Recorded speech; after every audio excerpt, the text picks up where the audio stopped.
Hello প্রিয় শিক্ষার্থীরা, আসসালামু আলাইকুম। এই ভিডিওতে আমি তোমাদের দারুণ একটি সৃজনশীল প্রশ্ন উত্তর করে দেবো, সম্পূর্ণ উত্তর করে দেবো। এই প্রশ্নটি আইসিটি বইয়ের ৩য় অধ্যায় ২য় অংশ ডিজিটাল ডিভাইস অর্থাৎ লজিক গেট থেকে এসেছে। তোমাদের পরীক্ষায় ঠিক এভাবে আসবে। তোমরা সম্পূর্ণ ভিডিওটি দেখো, মানে দারুণ একটি সৃজনশীল প্রশ্ন, এখান থেকে অনেক কিছু শিখতে পারবে। যেমন এই প্রশ্নতে তোমরা দেখতে পাচ্ছ যে দুটি দৃশ্যকল্প দেওয়া আছে। তো এই প্রশ্নটি আমার এক শিক্ষার্থী, ইউটিউব শিক্ষার্থী, তো সে পরীক্ষায় অংশগ্রহণ করেছিল, তো তাদের পরীক্ষা সম্ভবত এটা এসেছিল, তো সে বুঝতে পারে নাই। তো আমার পার্সোনাল ফেসবুক আইডিতে ঢুকে এই ইউটিউব চ্যানেলের অ্যাবাউটে আমার পার্সোনাল ফেসবুক আইডির লিঙ্ক দেওয়া আছে, সেখানে গিয়ে এই প্রশ্নটির ছবি তুলে আমাকে পাঠিয়েছে, স্যার আমাকে একটু বুঝাই দিন। তো তোমাদেরও যদি এরকম কোনো সমস্যা থাকে অবশ্যই আমাকে পাঠিয়ে, আমি যথাসাধ্য চেষ্টা করবো তোমাদের সাহায্য করার জন্য। তো প্রিয় শিক্ষার্থী বিন্দু যে আমার এই ছবিটি পাঠিয়েছিল রিয়াদ, তো আশা করি রিয়াদ তুমিও দেখতেছো, অবশ্যই বুঝতে পারবে। এরপর যদি বুঝতে সমস্যা অবশ্যই আমাকে কমেন্ট করে জানিও। তো দেখো প্রিয় শিক্ষার্থী বিন্দু, তোমরাও দেখো, মানে দারুণ একটি সৃজনশীল প্রশ্ন। দৃশ্যকল্প 1 এবং দৃশ্যকল্প 2 এটার উপর ভিত্তি করে একটা সৃজনশীল প্রশ্ন সাজানো হয়েছে। কতে বলছে ইউনিভার্সাল গেট কি, মানে ইউনিভার্সালের অর্থ হচ্ছে সার্বজনীন গেট কি। অনেক সময় পরীক্ষায় বলবে যে সার্বজনীন গেট বলতে কি বোঝো বা ইউনিভার্সাল গেট কি, একই উত্তর হবে। উত্তর হবে যে গেট দিয়ে সকল গেট বাস্তবায়ন করা সম্ভব তাকে সার্বজনীন গেট বলে, বা এটাও লিখতে পারো যে গেট দিয়ে সকল গেট বাস্তবায়ন করা যায় তাকে ইউনিভার্সাল গেট বলে, একই কথা। যাই হোক, খতে দেখো একটা সরল আসছে যে এ প্লাস এ নট বি সমান সমান এ প্লাস বি প্রমাণ করো। তো প্রিয় শিক্ষার্থী বিন্দু, তোমরা যারা সরল পারো, তো তোমরা নিজের আগে প্র্যাকটিস করো, আসলে তোমরা নিজেরা চেষ্টা করো তোমরা পারবে কিনা এই সরলটা। এ প্লাস এ নট বি সমান এ প্লাস বি প্রমাণ করতে বলছে, এটা দেখো তো প্রমাণ করতে পারো কিনা। যদি প্রমাণ করতে পারো তাহলে আলহামদুলিল্লাহ, যদি প্রমাণ করতে না পারো তাহলে আমি এখন উত্তর করে দিব। তো তোমরা আগে ভিডিওটি স্কিপ করে তোমরা নিজেরা চেষ্টা করো, না পারার পরে আমার এই ভিডিওটি দেখে আমার সাথে উত্তর মিলাবে যে কেন তুমি পারলে না। আর যদি পারো তাহলে অবশ্যই আলহামদুলিল্লাহ। আচ্ছা যাই হোক, গতে বলছে যে দৃশ্যকল্প 1-এর আলোকে লজিক সার্কিট অঙ্কন করো। মানে আমরা দুটি দৃশ্যকল্প দেখতে পাচ্ছি। একটা দৃশ্যকল্প 1-এ আমরা দেখতে পাচ্ছি A not B plus AC plus BC, এইটার উপর ভিত্তি করে অর্থাৎ এই সমীকরণের উপর ভিত্তি করে লজিক সার্কিট অঙ্কন করতে পারলে তোমরা 3 মার্ক পাবে। আমার এই চ্যানেলে আমি তোমাদের লজিক সার্কিট অঙ্কন করা শিখিয়েছি, লজিক সার্কিট থেকে মান বের করা শিখিয়েছি। তো তোমরা যারা আমার এই ভিডিওটি দেখেছো সেই ভিডিওগুলো অবশ্যই কিন্তু তোমরা দৃশ্যকল্প 1-এর আলোকে লজিক সার্কিট অঙ্কন করতে পারবে। ওকে, আচ্ছা যাই হোক, ঘ নম্বরে বলছে দৃশ্যকল্প 1 এবং দৃশ্যকল্প 2 এর সাথে সঙ্গতি আছে কিনা বিশ্লেষণ করো। মানে দৃশ্যকল্প 1 এবং দৃশ্যকল্পের সাথে মিল আছে কিনা এটা বিশ্লেষণ করতে বলছে। তো আমরা কিভাবে মিল খুঁজে পাবো, সেক্ষেত্রে আমরা কি করব, আমরা দৃশ্যকল্প 1 তো দেখতেই পাচ্ছি, আর দৃশ্যকল্প 2 এর মান বের করব। মান বের করার পরে সেই মানটাকে সরলীকরণ করলে আমরা দেখতে পাবো যে এই দৃশ্যকল্প 1 এবং দৃশ্যকল্প 2 এর মিল আছে কিনা। তো সম্ভবত মিল থাকতে পারে, কি থাকতে পারে কিনা জানি না, তো আমরা করলে অ্যান্সার পেয়ে যাব। তো প্রিয় শিক্ষার্থীবৃন্দ, তোমরা নিজেরা প্রথমে ট্রাই করো যে আসলে তোমরা এই প্রশ্নটি উত্তর করতে পারবে কিনা। আর যদি উত্তর করতে না পারো তাহলে আমার এই উত্তরের সাথে তোমরা নিজেরা মিলাবে যে কেন তোমরা পারলে না, কোথায় তোমাদের ভুল হয়েছে। ওকে, আচ্ছা, তা আমি এখন এই সম্পূর্ণ উত্তর করে দিব। যেমন কতে বলছে ইউনিভার্সাল গেট কি, যে গেট দিয়ে সকল গেট বাস্তবায়ন করা যায় তাকে ইউনিভার্সাল গেট বলে। ক হয়ে গেল, আমি খ উত্তর করে দিচ্ছি, তবে বলছিলাম যেটা যে তোমরা নিজেরা প্রথমে চেষ্টা করো। আচ্ছা, গতে বলছে দৃশ্যকল্প 1-এর আলোকে লজিক সার্কিট অঙ্কন করে, এটি একটু পরে করাচ্ছি, গহ করাই দেবো। আমি এখন খটা তোমাদেরকে করে দেব।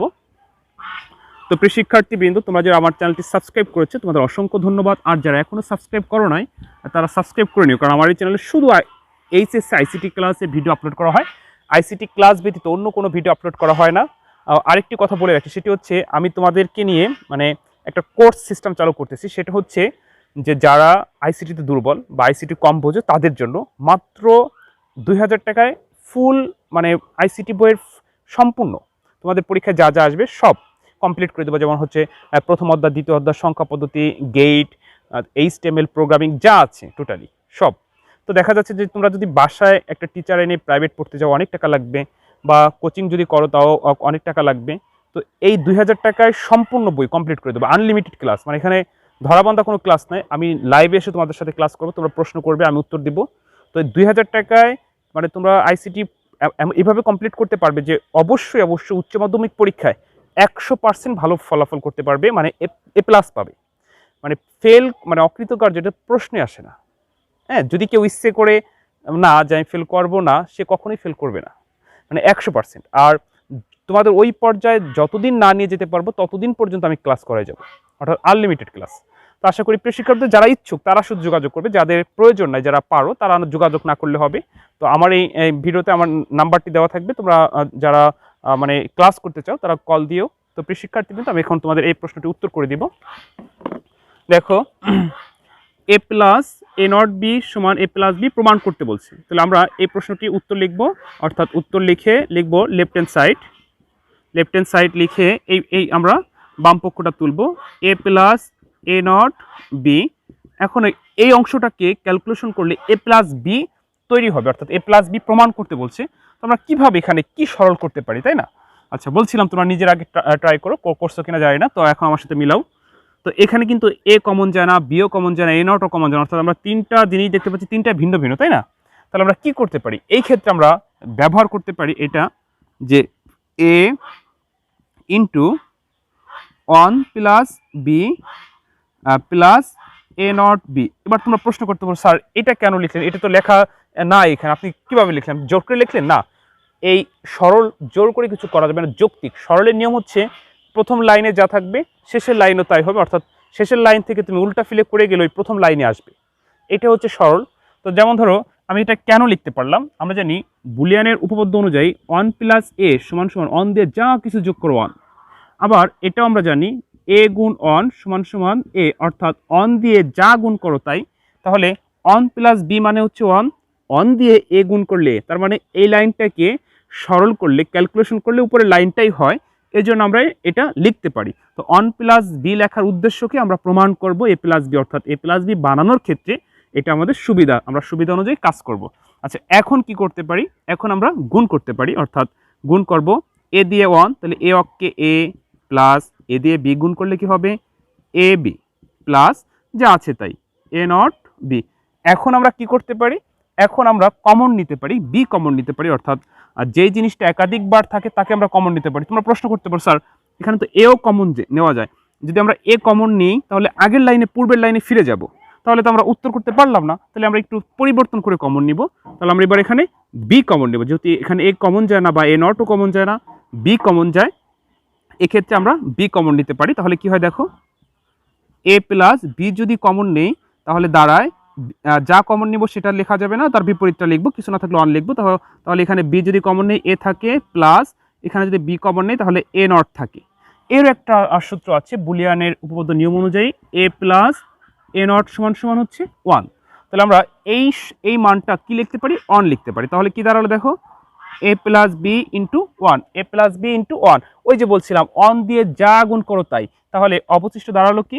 এ প্লাস বি প্রমাণিত, অর্থাৎ এ প্লাস এ নট বি সমান এ প্লাস বি আমরা প্রমাণ করতে পারলাম। এইটুকু করলে কিন্তু তুমি 2 পেয়ে যাবা।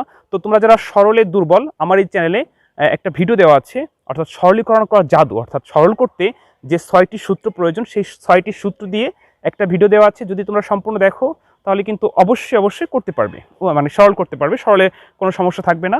তো যাই হোক, আমি এবার তোমাদের গ করাই দিব। তো প্রিয় শিক্ষার্থী বিন্দু, আশা করি বুঝতে পারছো। খ আমি এখন তোমাদের গ করাই দিচ্ছি। তো যদি তোমাদের ভিডিওটি ভালো লেগে থাকে অবশ্যই লাইক কমেন্ট করো। দেখো গতে বলছিল যে দৃশ্যকল্প 1-এর আলোকে একটা লজিক সার্কিট অঙ্কন করো। তাহলে আমরা দৃশ্যকল্প 1 দেখতে পাচ্ছি হচ্ছে A not B plus AC plus BC.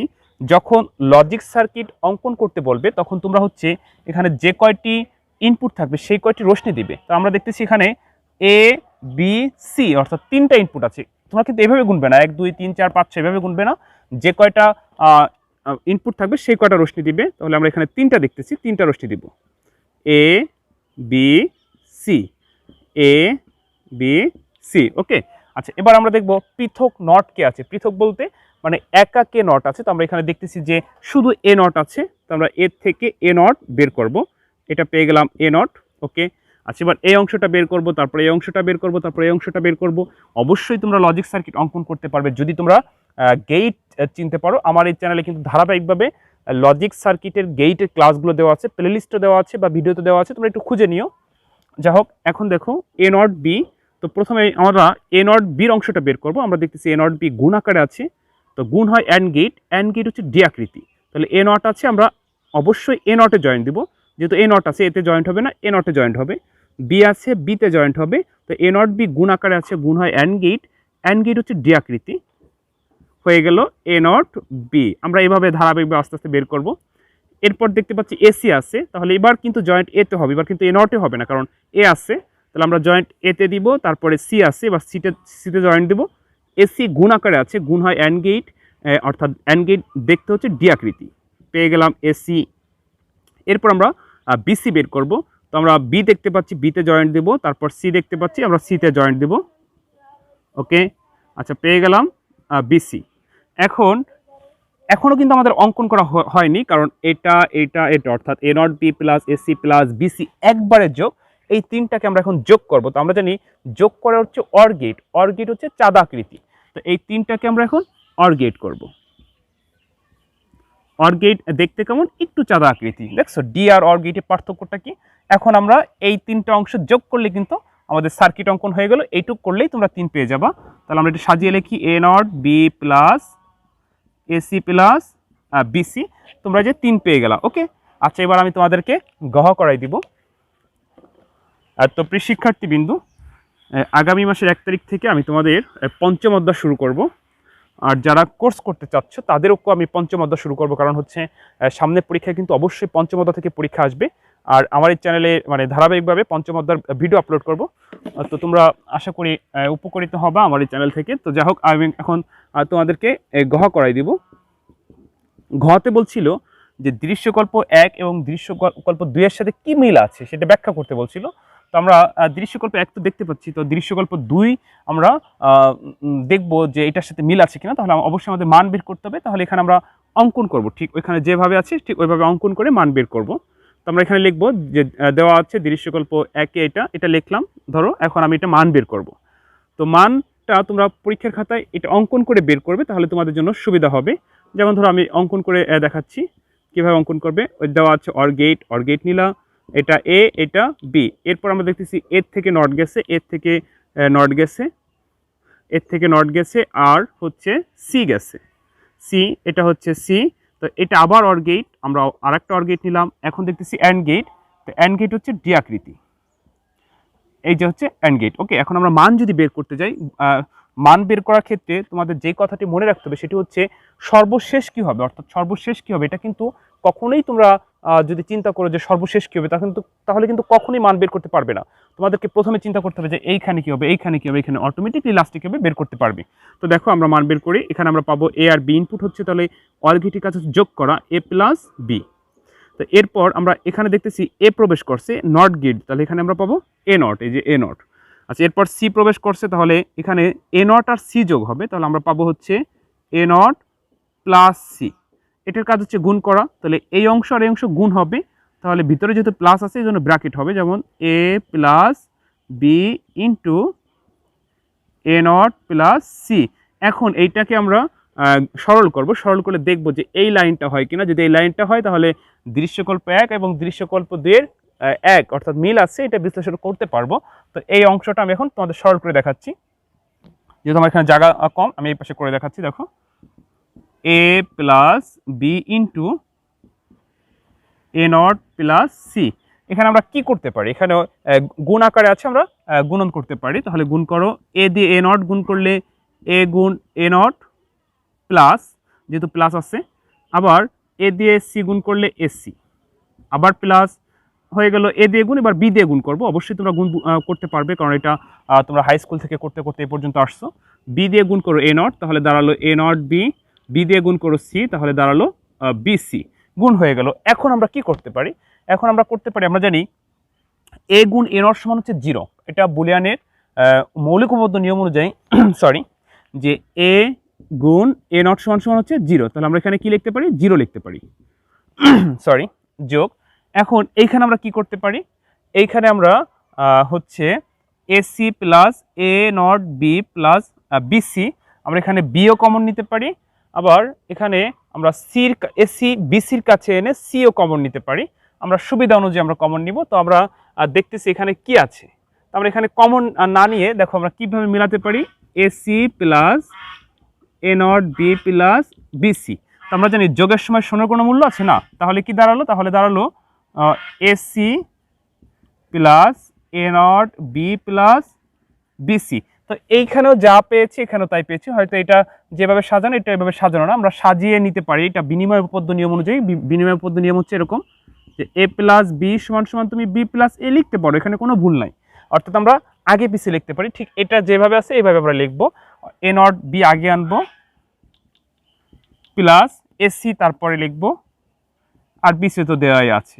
অর্থাৎ আমরা এবার প্রমাণ করতে পারবো যে দৃশ্যকল্প 1 এবং দৃশ্যকল্প 2 হুবহু মিল আছে। অর্থাৎ দৃশ্যকল্প 2 এ আমরা মান বের করে যখন সরল করছি, ঠিক দৃশ্যকল্প 1 এ যা ছিল দৃশ্যকল্প 2 আমরা তাই পেয়েছি। তো প্রিয় শিক্ষার্থীবৃন্দ, আশা করি তোমরা সম্পূর্ণ ভিডিওটি দেখে এই সৃজনশীল প্রশ্নটি বুঝতে পারছো, অবশ্যই বুঝতে পারছো। এরপরও যদি তোমাদের কোনো সমস্যা থাকে অবশ্যই কমেন্ট করে জানিও, আমি যথাসাধ্য চেষ্টা করবো তোমাদেরকে বোঝানোর জন্য। তো প্রিয় শিক্ষার্থী কিন্তু ভালো থেকো, অন্য কোনো দিন অন্য কোনো ভিডিওতে আবার দেখা হবে। আসসালামু আলাইকুম।